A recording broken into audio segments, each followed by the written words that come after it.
Bismillahirrahmanirrahim. Assalamualaikum warahmatullahi wabarakatuh. Alhamdulillah, salatu wassalamu ala rasulillahi ma ba'du. Pemirsa Nang TV yang berbahagia, alhamdulillah selamat menjalankan ibadah puasa 1442 Hijriah. Pada kesempatan yang sebelumnya kami sudah menyampaikan beberapa fadilah, keutamaan dari membaca Al-Quran. Yang pertama, menjadi sebaik-baik manusia sesuai sabda sallallahu alaihi wasallam, khairukum man ta'allamal Qur'ana wa 'allamahu. Yang kedua, setiap huruf yang kita baca adalah kebaikan, dan satu kebaikan dilipat gandakan dengan 10 kebaikan. Adapun keutamaan yang ketiga adalah menapaki derajat tertinggi di surganya, sesuai apa yang baginda Nabi Shallallahu Alaihi Wasallam katakan, yuqalu li sahibil Quran iqra wartaqi warattil kama kunta turattil fa inna manzilataka inda akhirin ayatin taqra'uha. Dikatakan kepada penghafal Al-Quran, kepada pembaca Al-Quran, iqra wartaqi, bacalah, kemudian naiklah. Naik kemana? Ke surga yang lebih tinggi lagi. Warattil kama kunta turattil fid dunya. Dan kemudian bacalah sebagaimana engkau membacanya saat di dunia, saat engkau membaca Al-Qur'annya. Fa inna manzilataka, sesungguhnya derajat surga kamu itu sesuai dengan apa yang kamu baca dengan Al-Quran tersebut. Jemaah Nang TV yang dirahmati Allah SWT, bagaimana kita bisa menapaki derajat surga kalau kita demi hari melewati hari demi hari tanpa membaca Al-Quran? Padahal dikatakan naiklah ke surga, ya, ke tempat yang lebih tinggi sesuai dengan apa yang kamu baca. Semakin banyak kita membaca Al-Quran, ya, semakin tinggi derajat kita pula di surganya Allah Subhanahu wa Ta'ala. Adapun keutamaan yang keempat adalah menjadi penolong pada hari kiamat. Iqra'ul Qur'an fa innahu ya'ti yaumal qiyamah syafi'an li ashabi. Bacalah Al-Quran, maka dia akan datang kepadamu saat hari kiamat menjadi penolong. Ada sebuah hadis yang sangat panjang sekali bercerita, suatu saat ada di mana hari sangat gelap gulita sekali, ya, seolah-olah listriknya padam. Tingkatannya bukan tingkatan kecamatan lagi, bukan tingkatan kabupaten, tetapi tingkatannya nasional, bahkan internasional, seluruh dunia, ya.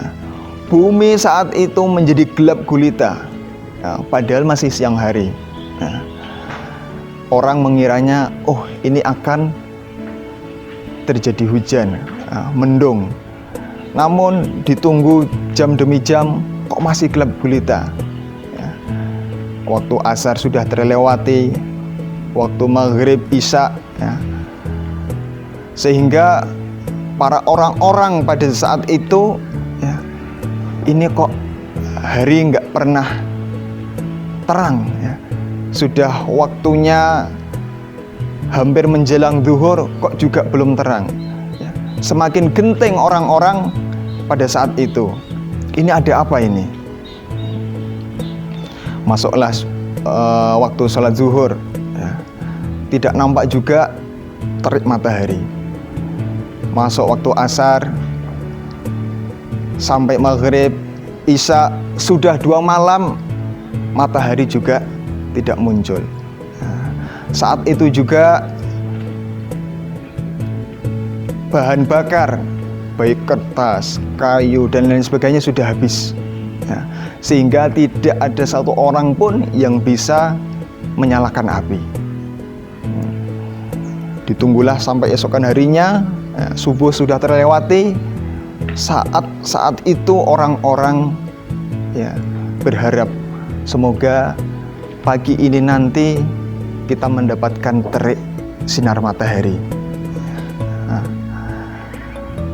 Dan ternyata di hari ketiga, saat itu juga yang mereka tunggu-tunggu, sinar matahari sudah muncul.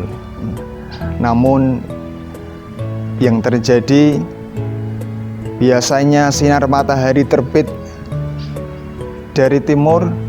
Di hari ketiga saat itu terik matahari terbit dari arah barat. Sehingga orang-orang pada zaman itu, pada saat itu, semuanya sibuk masing-masing. Seorang suami lupa dengan keluarganya, seorang istri lupa kalau punya anak, punya suami, seorang ayah lupa pada anak, pada istrinya, seorang ibu juga, semuanya bingung. Mereka sibuk dengan dirinya masing-masing. Lantas kemana mereka saat itu? Mereka semuanya mencari yang namanya Al-Quran. Di mana mereka saat itu meletakkan Al-Quran di lemarinya, di atas mejanya, dan lain sebagainya, sehingga mereka dekap kembali Al-Quran. Mereka buka kembali Al-Quran untuk apa? Mereka akan membacanya. Kok kenapa Al-Quran yang dicari? Karena Al-Quran membawa syafaat pada hari kiamat. Al-Quran membawa penolong pada hari kiamat. Jemaah pemirsa Nang TV yang dirahmati Allah SWT, pada saat itu juga Al-Quran yang telah mereka rebut lagi, Al-Quran yang telah mereka pegang lagi, ternyata dibukanya sudah tanpa ada tulisan. Al-Quran sudah diangkat oleh Allah SWT. Al-Quran sudah tidak bisa dibaca kembali lagi, karena saat itu juga hari kiamat telah bangkit. Inilah mengapa kami selalu mengencarkan, mengajak kepada umat semuanya agar selalu membaca Al-Quran. Tidak ada ruginya kita sibuk dengan Al-Quran. Lebih-lebih pada bulan suci ini, pada bulan Ramadan ini, oleh Allah janjikan berlipat-lipat ganda kebaikan yang kita lakukan. Satu huruf saja kita membacanya, ada 10 kebaikan yang kita dapatkan. Bagaimana kalau kita membacanya 1 juz? Bagaimana kalau kita bisa membacanya 2 juz, bahkan lebih? Insya Allah berjuta-juta kebaikan akan kita dapatkan. Oleh karena itu, mari kita gunakan kesempatan pada bulan suci Ramadan ini untuk selalu bersemangat lagi membaca Al-Quran, baik pada malam hari, baik pada siang hari, baik pada sore hari, kita selalu membacanya. Insya Allah Al-Quran akan menjadi syafaat kita di hari kiamat kelak. Demikian apa yang bisa kami sampaikan. Semoga bermanfaat. Billahi taufiq wal hidayah. Wassalamualaikum warahmatullahi wabarakatuh.